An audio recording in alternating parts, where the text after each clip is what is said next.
সিদরাতুল মুনতাহা পর্যন্ত রাসূল যে সফর করেছেন, সেখানে সাথী ছিল কে? সাইয়্যিদুল মালায়েকা রূহুল আমিন জিবরিল আলাইহিস সালাম। সুবহানাল্লাহ। আর মক্কা থেকে মদিনায় হিজরত করাকালীন কে ছিল? সাইয়্যিদুস সাহাবা হযরত আবু বকর সিদ্দিক রাদিয়াল্লাহু তাআলা। সুবহানাল্লাহ। দেখেন দুইটার মধ্যে আমরা কিন্তু তফাৎ দেখব। এরপরে রাসূল সাল্লাল্লাহু আলাইহি ওয়াসাল্লাম মক্কা থেকে মদিনায় হিজরত করেছেন। রাসূল সাল্লাল্লাহু আলাইহি ওয়াসাল্লামের সাওয়ারি ছিল কি? কখনো কখনো আবু বকর নিজের কাঁধে রাসূলকে ছড়িয়ে দিয়েছে। সুবহানাল্লাহ। আর দুনিয়া থেকে রাসূল সাল্লাল্লাহু আলাইহি ওয়াসাল্লাম ঊর্ধ্ব আকাশে যে সফর করেছেন, সেখানে কি ছিল? প্রথমে ছিল বোরাক।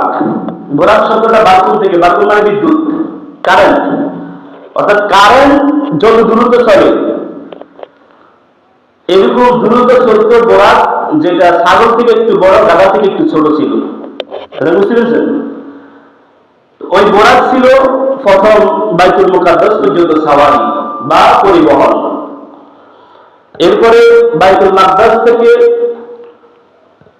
আপনার সিদরাতুল মুনতাহা পর্যন্ত কেউ কেউ বলেছেন রফ ছিল, রফে করে পরিবহন করে গিয়েছেন। এক্ষেত্রে দুটা পার্থক্য বুঝেন। জিবরাইল আলাইহিস সালাম সাথী তো ছিলেন ঠিকই, কিন্তু রাসূলকে বহন করেন নিজের কাঁধে, পিঠে, কোলে বহন করেন নাই।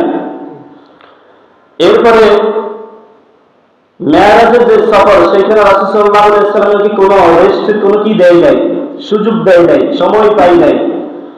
কিন্তু মক্কা থেকে মদিনা পর্যন্ত যে হিজরত রাসূল সাল্লাল্লাহু আলাইহি ওয়াসাল্লাম করেছেন, সেই হিজরতে কখনো কখনো আপনারা জানেন আবু বকর সিদ্দিক রাদিয়াল্লাহু তাআলা আনহুর কোলে মাথা রেখে রাসূল সাল্লাল্লাহু আলাইহি ওয়াসাল্লাম রেস্ট করেছেন। সুবহানাল্লাহ।